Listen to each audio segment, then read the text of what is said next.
Hello, this is Lee Anthony Davis on YouTube with another announcement video. Warm welcome if you're joining me. Today is Friday, the 8th of September, the early hours of the morning, coming up to, or fast approaching 1 in the morning.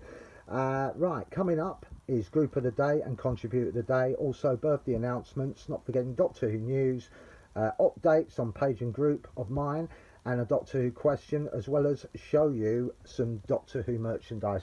I should have got it ready, but I haven't, but I'll go and pop. It's only over there anyway, so I can just get one out of the box. In fact, I'll do that right away. Just give me a second. As you can see, I've got loads of Doctor Who here. I think it's in this one here. Bear with me. Yep, I found them. The last two. Put them on there, out the way. Just getting them now. Just the two left to show you before that finishes that little lot off, and then I'm going to show you something else tomorrow. But this is the last of the merchandise of the models that I've got, but I'll get back to that in a bit. Right, let's start off with, as I usually do, with Group of the Day and Contributor of the Day for Thursday the 7th of September. Right, okay then, as far as I'm concerned, Group of the Day for Thursday the 7th of September goes to the official Christopher Eccleston group on Facebook. Well done. And Contributor of the Day goes to Matthew Peck for Thursday the 7th of September. Well done to him as well. And I'll post it on Twitter, Instagram, my story and Facebook. Alright? Can't say fairer than that. Anyway, moving on. It's birthday announcements time. And celebrating their birthdays today are Club Trek Cuddies, Amanda Carter, Rosemary Cheng, Rukor Trek, Neil Charlesworth, Draken Meir, Adrian Anderson, Andy Walker, William C. Hayes Sr., Tristan Johnson are all celebrating their birthdays. Well done to them. It's another year in their life. And if you know them, wish them well. And they're on Facebook if you wish to find them, or you might not know them. But yeah, it's always nice to send something to somebody, isn't it? Right, okay then, that's that out of the way. Moving on to some news on Doctor Who. This one's on the second special, the Wild Blue Yonder. As if you didn't know already, I know that Bonnie Langford will be making her appearance. She's going to appear in this one, the Wild Blue Yonder.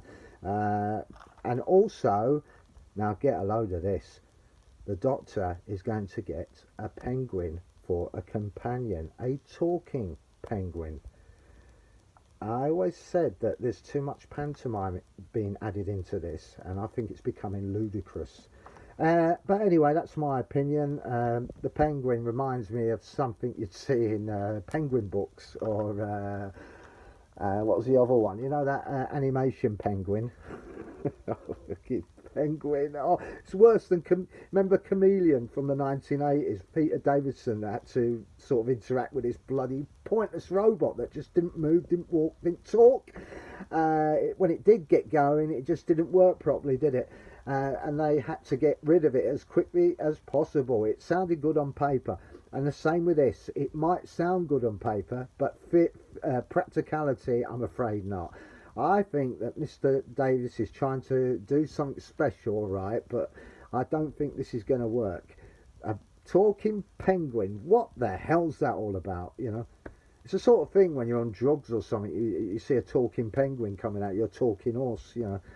Anyway, Bonnie Langford will be in this second 60th anniversary special, the Wild Blue Yonder. She's come back as herself, as Melanie Bush. And of course, remember, Melanie Bush was a character creation from Russell T Davies, so it was his character that made that obviously wanted. Well, there was a lot of trouble with Bonnie Langford, right? Bonnie Langford was seen as song and dance, right? And they didn't see her as an actress. They remember in Joss William, I'll scream and scream and scream till I'm sick and all that. But they didn't see her as an actress, and I'll be honest with you, at that time she wasn't. She was more pantomime, song and dance. She'd worked with Colin Baker, and in my opinion, I don't think it's a good idea if you put extravaganza in with serious drama. It just doesn't work, does it? Oil and water. But I think she's been in EastEnders since then. She's done this, she's done that, she's done this. But like I said, she was a creation. A lot of them walked out of Doctor Who in 1980s. I want you to know that. As soon as it was announced, I think Eric Saward had enough as well, and they all decided to call it a day, and they felt the program was on its last legs. But you know, that's history. But yeah, this is a creation from Russell T Davies, this character played by Bonnie Langford. Anyway, never mind. So that's your news for today on the Blue Wild, or the Wild Blue Yonder. I'll give you some more news on Doctor Who tomorrow. Right, okay, moving on with the updates, page and group. I've now had 36 followers on my page, the Lee Anthony Davis page, and on my group I've got an extra one, which is also at 36, but 36 members on the Lee Anthony Davis, the Doctor Who group. That's on Facebook right now. It's doing pretty well. There's a lot of material on there. I'm virtually getting round to doing videos very shortly, so if you want to join it, it's on there. You can't miss it. It's got my name on it, so you know what kind of Doctor Who group to look for. Right, okay then, it's time for the well, no, I'm going to show you the Doctor Who merchandise, the Last of the Daleks. There you go. This one is A Death to the Daleks. This is Dalek. This was in the John Pertwee adventure. I think this is the one that had a sort of brainstorm when one of them escaped, and it started to turn into a hysterical Dalek and blew up. Here we are. I think it's a gold one. No, it's sort of silver. Silver. It might look golden here, but it's the light refraction that does it. It makes it look a different colour than what it is. But it is silver, I can assure you. So that's that one. And then moving on, this one's a Tom Baker Dalek. From his, this is known as the Bomb Dalek. Remember from Destiny of the Daleks? There you go. There you go. Brilliant, isn't it? In its box and in its entirety. There you go. Lovely, lovely model. And I like to keep him in the box, right? So that's the end of that. I had some more Doctor Who merchandise to show you tomorrow.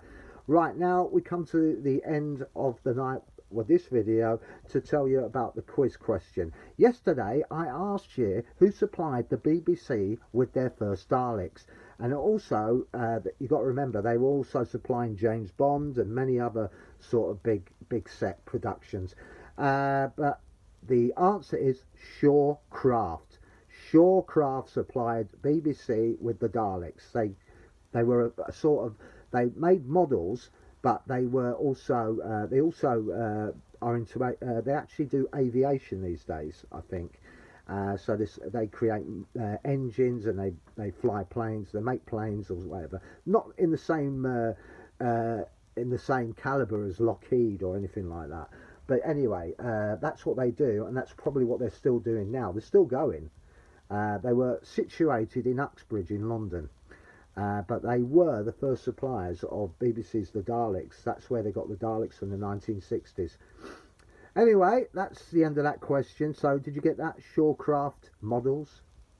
Right, question. The question for you to for me to give you now is this: who doubled up for William Hartnell in The Reign of Terror? Who doubled up for William Hartnell in The Reign of Terror? Right, that's it. That's the question. I'll give you the answer to that tomorrow. Right, thank you for watching. I'll be back tomorrow. Hope you can join me. Hopefully you can join me on my group and page on Facebook, and I'm also on Instagram and Twitter. So thank you for watching, and bye for now.